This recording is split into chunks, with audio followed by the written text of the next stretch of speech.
ನವ ಮೈಸೂರು ರಾಜ್ಯದ ನಿರ್ಮಾತೃ ಅಭಿವೃದ್ಧಿಯ ಹರಿಕಾರ ನಾಲ್ವಡಿ ಶ್ರೀಕೃಷ್ಣರಾಜ ಒಡೆಯರ್ ಅವರ ದೂರದೃಷ್ಟಿಯ ಆಡಳಿತ ಹಾಗೂ ಸಮಾಜಮುಖಿ ಕಾಳಜಿಯು ಇಂದಿನ ರಾಜಕಾರಣಿಗಳಿಗೆ ಮಾದರಿಯಾಗಿದೆ.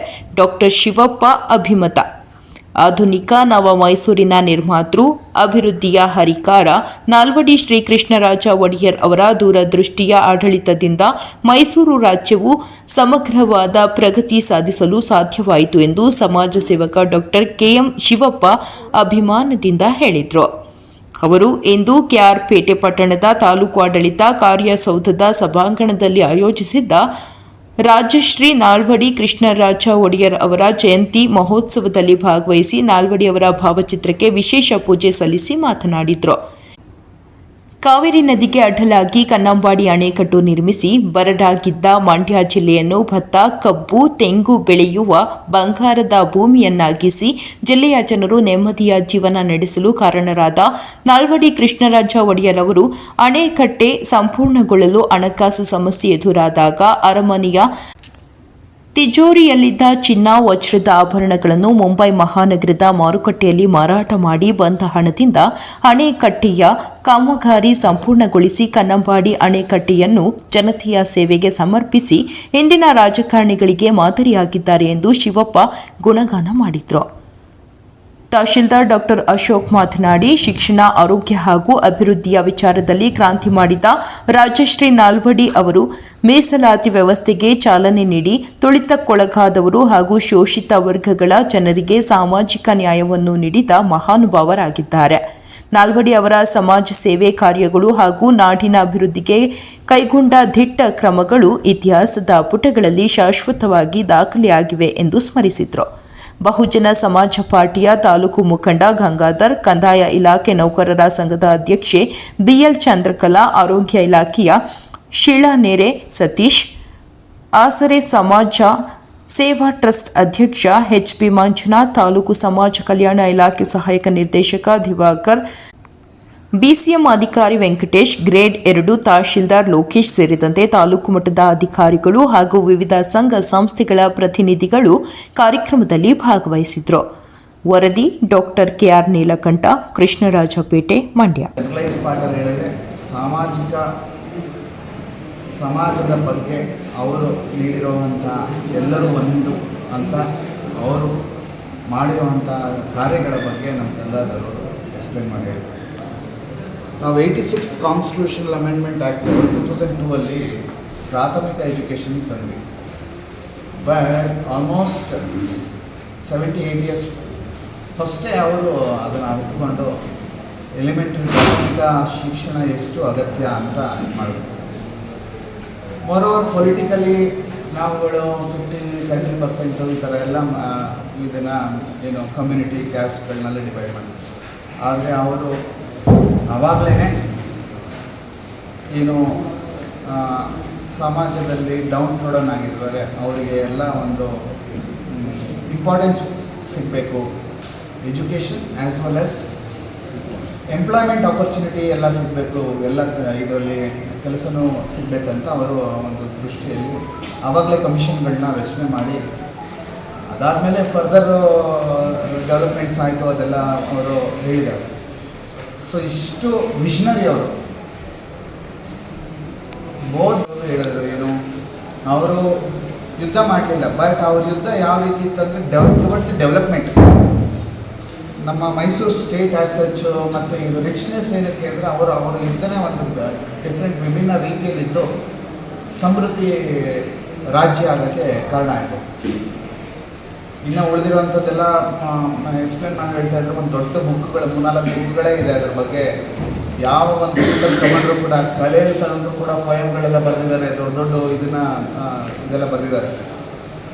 ಆಮೇಲೆ ಶೇಕ್ಸ್ಪಿಯರ್ಸ್ದು ಅವ್ರು ಬರೆದಿದ್ದಾರೆ. ಆಲೂರು ವೆಂಕಟರಾವ್ ಅವ್ರದ್ದು ಕನ್ನಡ ಸಾಹಿತ್ಯ ಪರಿಷತ್ತು, ಈಸ್ ಅ ಜೆನಿಸಿಸ್ ಅವರೇ. ಈಗೆಲ್ಲ ನಾವು ಕನ್ನಡ ಇದು ಸಾಹಿತ್ಯ ಪರಿಷತ್ ಇದೆಲ್ಲ ಮಾಡ್ತೀವಿ, ಬಟ್ ಮೂಲ ಕಾರಣ ನೋಡಿ, ಸಣ್ಣ ಸಣ್ಣ ಥಿಂಗ್ಸ್ಗಳು ಎಷ್ಟು ಇದಿರುತ್ತೆ ಅಂದರೆ ಅದನ್ನು ನಾವು ಫರ್ದರ್ ಯಾಕೆ ಸರ್ಕಾರ ಕನ್ಸಿಡರ್ ಮಾಡಿ ಒಬ್ಬರು ಇದು ಮಾಡಿದ್ದೀವಿ ಅಂದರೆ ಅವರು ಇದನ್ನು ನಾವು ನಮ್ಮ ಮಕ್ಕಳಿಗೆ ಹೇಳ್ಕೊಡ್ಬೇಕು. ನಾವೆಲ್ಲ ಒಂದು ಏನೋ ಒಂದು ಸಣ್ಣ ಪುಟ್ಟ ಕಾರ್ಯಗಳು ನಮ್ಮ ಕಾರ್ಯವಧಿಯಲ್ಲಿ ಮಾಡಿದ್ರೆ ಜನರು ನೆನಪಿಸ್ತಾರೆ ಅನ್ನೋದಕ್ಕೆ ಇದು ಒಂದು ಸಾಕ್ಷಿ. ಹೆಲ್ತ್ ಇಶ್ಯೂಸಲ್ಲಿ ಪಬ್ಲಿಕ್ ಹೆಲ್ತಲ್ಲಿ ನಮ್ಮ Mysuru medical college, Vanivilas hospital, Bhadravati iron and steel ಫ್ಯಾಕ್ಟ್ರಿಗಳು ಮತ್ತು ಇನ್ನೂ 108 ಇದನ್ನು ಅವ್ರು ಮಾಡಿದ್ರು. ಈಗ ಏರೋನಾಟಿಕ್ಸು ಮತ್ತು ನಮ್ಮ ಡಿಫೆನ್ಸ್ಗೆ HAL, Indian institute of science ಎಂತೆಂಥ ಇದನ್ನು ಮಾಡಿದ್ದಾರೆ. ನಾವು ಇಷ್ಟೇ ವರ್ಷಗಳಾದರೂ ಕೂಡ ಆ ಥರದೊಂದು ಸಂಸ್ಥೆಗಳನ್ನ ಇನ್ನೂ ಮಾಡೋಕ್ಕೆ ಆಗ್ತಾಯಿಲ್ಲ, ಅಷ್ಟೊಂದು ಎಜುಕೇಷನ್ ಮುಂದುವರೆದ್ರು ಕೂಡ. ಸೊ ಇದೆಲ್ಲ ವಿಷನರಿ ಲೀಡ್ರು ಈ ಥರ ಎಲ್ಲ ಮಾಡಿದ್ದಾರೆ. ನಾವು ಕೂಡ ನಮ್ಮ ಏನೇನು ಅಧಿಕಾರ ವ್ಯಾಪ್ತಿ ಇರುತ್ತೆ ಅಂಥದ್ರಲ್ಲಿ ಸಣ್ಣ ಪುಟ್ಟ ಕೆಲಸಗಳನ್ನ ಮಾಡಿದ್ರೆ ಜನ ನೆನಪಿಸ್ತಾರೆ. ಮತ್ತು ಅವರೆಲ್ಲ ಕೊಟ್ಟಿರೋ ಒಂದು ಏನು ಇದಿರ್ಬೋದು, ಬ್ಯಾಕ್ವರ್ಡ್ ಕ್ಲಾಸ್ಗಳಿಗೆ ಇದಿರ್ಬೋದು, ಅವುಗಳಿಂದ ಎಲ್ಲ ನಾವು ಒಂದಲ್ಲ ಒಂದು ರೀತಿಯಲ್ಲಿ ಶಿಕ್ಷಣದಲ್ಲಾಗಲಿ ಅಥವಾ ಇದರಲ್ಲಾಗಲಿ, ನಾವು ಕೆಲಸದಲ್ಲಾಗಲಿ ಎಂಪ್ಲಾಯ್ಮೆಂಟ್ ಆಪರ್ಚುನಿಟಿ ನಾವು ತೊಗೊಂಡಿರ್ತೀವಿ. ನಾವು ಕೂಡ ನಮ್ಮ ಸಮಾಜಕ್ಕೆ ನಾವು ಅದನ್ನು ಹಿಂದಿರುಗಿಸ್ಬೇಕು ಅಂತ ಹೇಳ್ತಾ ತಾವೆಲ್ಲ ತಮ್ಮ ಬಿಸಿ ಸ್ಕೆಡ್ಯೂಲಲ್ಲಿ ಬಂದಿದ್ದೀರಾ. ಮತ್ತೊಮ್ಮೆ ತಮ್ಮೆಲ್ಲರಿಗೂ ಧನ್ಯವಾದಗಳನ್ನ ಅರ್ಪಿಸ್ತೀನಿ. ದಡ್ಡತನ ಅಂತ ಅನ್ಕೊಂತೀನಿ ನಾನು. ಯಾಕಂದರೆ ಆನಂದರಾವ್ ಅನ್ನೋರು ಪ್ರಥಮವಾದ ಇತಿಹಾಸವನ್ನು ನೀವು ಕೂಡ ಓದಿ ನೋಡಿ, ಸುಳ್ಳು ಹೇಳಿದ್ರೆ ಆನಂದರಾವು 1911ರಲ್ಲಿ ಪ್ರಪ್ರಥಮ ಇಂಜಿನಿಯರು. ಈ ಅಣೆಕಟ್ಟಿನ ಕೆಲಸ ಮುಗಿದಾದ ಮೇಲೆ ಇದ್ದಂತಹ ಇಂಜಿನಿಯರ್ ಯಾರು ಅಂತಂದರೆ ಸರ್ ಮಿರ್ಜಾ ಇಸ್ಮಾಯಿಲ್. ಇವತ್ತೇನು ನಮ್ಮ KR ಪೇಟೆ ಆಸ್ಪತ್ರೆ ಆಗಿರ್ಬೋದು, ಮಂಡ್ಯದಲ್ಲಿರುವಂಥ ಕಲ್ವಾಡ ಆಗಿರ್ಬೋದು, ಅಥವಾ ಮೈಸೂರಿನ ಕಲ್ವಾಡ ಆಸ್ಪತ್ರೆಗಳು ಎಲ್ಲವೂ ಕೂಡ ಪ್ರತಿಯೊಂದು ಕೂಡ ಯಾರು ಅಂತಂದರೆ ಸರ್ ಮಿರ್ಜಾ ಇಸ್ಮಾಯಿಲ್ ಅವರ ಕೊಡುಗೆ ಇದೆ. ಹಾಗಾಗಿ ಅದು ಮುಗಿದ ನಂತರ ಕಡೆಯ ಇಂಜಿನಿಯರ್ ಸರ್ ಮಿರ್ಜಾ ಇಸ್ಮಾಯಿಲ್. ಇದರ ಮಧ್ಯೆ ಕೇವಲ 6 ವರ್ಷಗಳ ಕಾಲ ಇಂಜಿನಿಯರ್ ಆದಂತಹ ಸರ್ ಎಂ ವಿಶ್ವೇಶ್ವರಯ್ಯನವರು ಅವ್ರನ್ನ KRS ಅಣೆಕಟ್ಟೆಯ ನಿರ್ಮಾತೃ ಅಂತ ಕರೆಯೋದಿದೆಯಲ್ಲ, ತುಂಬ ಅವಮಾನಕರ. ಯಾಕಂತಂದರೆ ತನ್ನ ಹೆಂಡತಿ ಮತ್ತು ಮಗಳ ಮತ್ತು ತನ್ನ ರಾಜ್ಯದಲ್ಲಿರುವಂಥ ಎಲ್ಲ ಸಂಪದ್ಭರಿತ ಆಸ್ತಿ ಗೀಸ್ತಿ ಒಡವೆ ಎಲ್ಲವನ್ನು ತಗೊಂಡೋಗಿ ಇವರು ಬಾಂಬೆಯ ಒಂದು ಬಜಾರ್ನಲ್ಲಿ ಮಾರಿ ಅವರು ಆ ಹಣವನ್ನು ತಂದು ಆ KRS ಅಣೆಕಟ್ಟೆನ ಅವತ್ತಿನ ಕಾಲಕ್ಕೆ 350 ಲಕ್ಷ ಹಣವನ್ನು ಖರ್ಚು ಮಾಡಿ KRS ಅಣೆಕಟ್ಟು ಕಟ್ಟವ್ರೆ. ಆದರೆ ಹೆಸರು ಮಾತ್ರ ನಾವು ಈಗಲೂ ಕೂಡ ಏನಂತ ಹೇಳ್ತೀವಿ, KRS ಅಣೆಕಟ್ಟು ಕಟ್ಟವ್ರೆ ಅದು ವಿಶೇಷವಾಗಿ ಆಗ್ತೀವಿ. ಹಾಗಾಗಿ ಇನ್ನಾದರೂ ಸರಿ ನಾವು ಇದನ್ನು ಬದಲಾಯಿಸ್ಕೊಳ್ಬೇಕು. ನಮ್ಮ ಈ 50,000 ಎಕರೆ 50,000 ಹೆಕ್ಟೇರ್ಗೆ ಮಂಡ್ಯ, ಮೈಸೂರು, ಪಾಂಡವಪುರ, ಶ್ರೀರಂಗಪಟ್ಟಣ ಏನಿದೆಯೋ ಬೆಂಗಳೂರು ಒಳಗೊಂಡಂತೆ 50,000 ಎಕರೆ ಹೆಕ್ಟೇರಷ್ಟು ಭೂಮಿ ಇವತ್ತು ನೀರುಣಿಸ್ತಾ ಇದೆ. ಇವತ್ತು ನಾವೆಲ್ಲ ಭೂಮಿ ಮಾಡ್ತಾ ಇದ್ದೀವಿ ಅಂತಂದರೆ ಅದನ್ನು ಯಾರು ನಿಲ್ಕೋಬೇಕು ಅಂದರೆ ನಾವು ನಾಲ್ವಡಿ ಕೃಷ್ಣರಾಜ ಒಡೆಯವ್ರನ್ನ ಕಡಖಂಡಿತವಾಗಿ ನಿಲ್ಕೊಳ್ಬೇಕು. ಕಾಗದದ ಫ್ಯಾಕ್ಟ್ರಿ, ಇವರು ರೇಷ್ಮೆ ಫ್ಯಾಕ್ಟ್ರಿ, ಇವತ್ತು ಕೃಷಿ ಇಲಾಖೆ ಇದೆ, ಆಮೇಲೆ ಕೃಷಿ ಶಾಲೆಗಳಿದ್ದಾವೆ. ಇವೆಲ್ಲವನ್ನು ಕಟ್ಟಿದ್ದು ನಾಲ್ವಡಿ ಕೃಷ್ಣರಾಜ ಒಡೆಯರು. ಅದಲ್ಲದೆ ಅಣ್ಣವ್ರು ಹೇಳ್ದಂಗೆ ದೇವದಾಸಿ ಪದ್ಧತಿ ಮತ್ತು ಗೆಜ್ಜೆ ಪೂಜೆ ಅಂತ ಒಂದು ಪದ್ಧತಿಗಳಿರ್ತವೆ.